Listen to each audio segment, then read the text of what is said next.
ناظرین گرامی، ایک مرتبہ کا ذکر ہے کہ حضرت موسیٰ علیہ السلام نے فرعون سے فرمایا کہ اے فرعون، تو میری ایک بات مان لے اور اس کے بدلے میں 4 فضیلتیں حاصل کر لے۔ فرعون نے کہا کہ اے موسیٰ، وہ ایک بات کیا ہے؟ اس ایک بات کی تشریح کر دیجئے۔ حضرت موسیٰ علیہ السلام نے فرمایا کہ وہ ایک بات یہ ہے کہ تو توحید کا قائل ہو جا اور اس بات کا اعلان کر دے کہ اللہ کے سوا کوئی معبود نہیں ہے، وہ تمام کائنات کا خالق جو آسمانوں اور بلندی پر ستاروں کو پیدا کرنے والا ہے اور ہر چیز کو خلق کرنے والا ہے۔ اس کی سلطنت لا محدود ہے اور وہ بے مثال ہے۔ وہ دنیا میں ہر جاندار کو رزق دیتا ہے اور وہ زمین و آسمان کا محافظ بھی ہے اور ہر انسان کے دل کے راز جانتا ہے۔ اللہ تعالیٰ بادشاہوں کا بادشاہ ہے اور وہ جو چاہتا ہے کرتا ہے۔ فرعون نے حضرت موسیٰ علیہ السلام کی بات سن کر کہا کہ اے موسیٰ، اگر میں اس بات کا اقرار کر لوں تو وہ 4 کیا ہیں جو اس اقرار کے بدلے میں مجھے ملیں گی؟ ہو سکتا ہے کہ میں آپ کی فضیلتوں پر ایمان لے آؤں۔ حضرت موسیٰ علیہ السلام نے ان 4 باتوں کی تشریح فرمائی جو ایمان لانے کے عوض فرعون کو حاصل ہوں گی، اور فرمایا ان 4 میں سے پہلی یہ ہے کہ اگرچہ تو اس وقت بھی صحت مند ہے مگر ایمان لانے پر اس بات کا وعدہ ہے کہ تیرے جسم کو پائیدار صحت حاصل ہوگی اور وہ بیماریاں جو طب میں مذکور ہیں تیرے جسم سے دور ہوں گی۔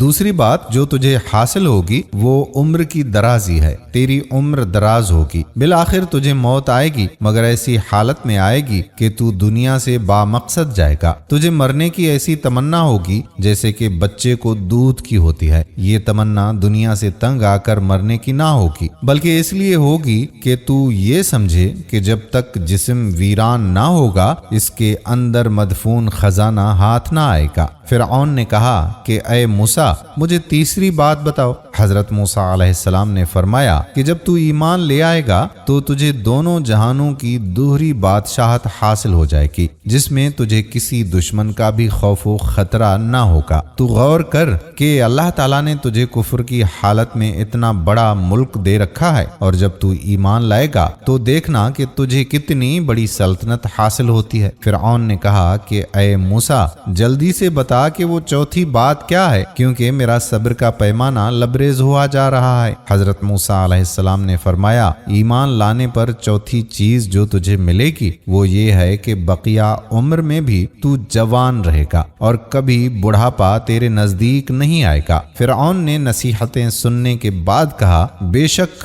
آپ نے بڑی اچھی باتیں کی ہیں مگر جب تک میں اپنی بیوی سے مشورہ نہ کر لوں اس وقت تک آپ کو میں کوئی جواب نہیں دے سکتا۔ اس کے بعد فرعون نے اپنی بیوی حضرت آسیہ سے یہ سب باتیں کی۔ حضرت آسیہ نے فرمایا کہ حضرت موسیٰ علیہ السلام کی نصیحتوں پر عمل کر لو، بلکہ تجھے تو یہ باتیں سن کر فوراً ہی ایمان لے آنا چاہیے تھا۔ اب جس طرح حضرت موسیٰ علیہ السلام فرمائیں تجھے وہی کچھ کرنا چاہیے اور تجھے ہرگز کسی بدگمانی میں مبتلا نہیں ہونا چاہیے۔ تو اب تک ٹیڑھی چال چلتا رہا ہے اور گناہوں میں سر بلندی حاصل کر رہا ہے۔ تجھے تو اس بات پر اللہ تعالیٰ کا شکر ادا کرنا چاہیے کہ اب تک کے گناہ تیری رسوائی کا باعث نہیں ہوئے۔ مجھے تو اس بات پر حیرت ہو رہی ہے کہ اس قدر کفر میں مبتلا ہونے کے باوجود اس کا کرم تجھے کیوں کر قبول کر رہا ہے۔ جو سعادت مندی تجھے قوت بازو سے حاصل نہیں ہو سکتی وہ 4 باتیں تجھے ایمان لانے سے حاصل ہو جائیں گی۔ حضرت آسیہ کی باتیں سن کر فرعون نے کہا کہ میں اس معاملے میں حامان وزیر سے مشورہ کر لوں گا۔ چنانچہ فرعون نے وہ سب وعدے جو حضرت موسیٰ علیہ السلام نے ایمان لانے پر اس کے ساتھ کیے تھے وہ سب حامان وزیر سے کہہ دیے۔ حامان ان کو سن کر ایک دم اپنی جگہ سے اچھلا اور اپنا گریبان چاک کر لیا، اپنی ٹوپی اور عمامے کو زمین پر پٹکتے ہوئے بولا کہ موسیٰ علیہ السلام کو یہ جرت کیسے ہوئی کہ تجھ جیسے بادشاہ سے وہ ایسی باتیں کرے۔ پھر حامان نے فرعون سے کہا کہ تو نے تمام دنیا کو اپنا تابع فرمان بنا لیا ہے اور سلطنت کے معاملات کو سونے کی طرح چمکدار کر دیا ہے۔ مشرق و مغرب سے بادشاہ تیرے در کی خاک چاٹنا فخر سمجھتے ہیں۔ مخالف لشکر ہمارے لشکر کو دیکھ کر بھاگ اٹھتا ہے تو اب تک معبود بنا ہوا ہے۔ لوگ تجھے سجدے کرتے ہیں، اب تو غلاموں کا غلام بنے گا۔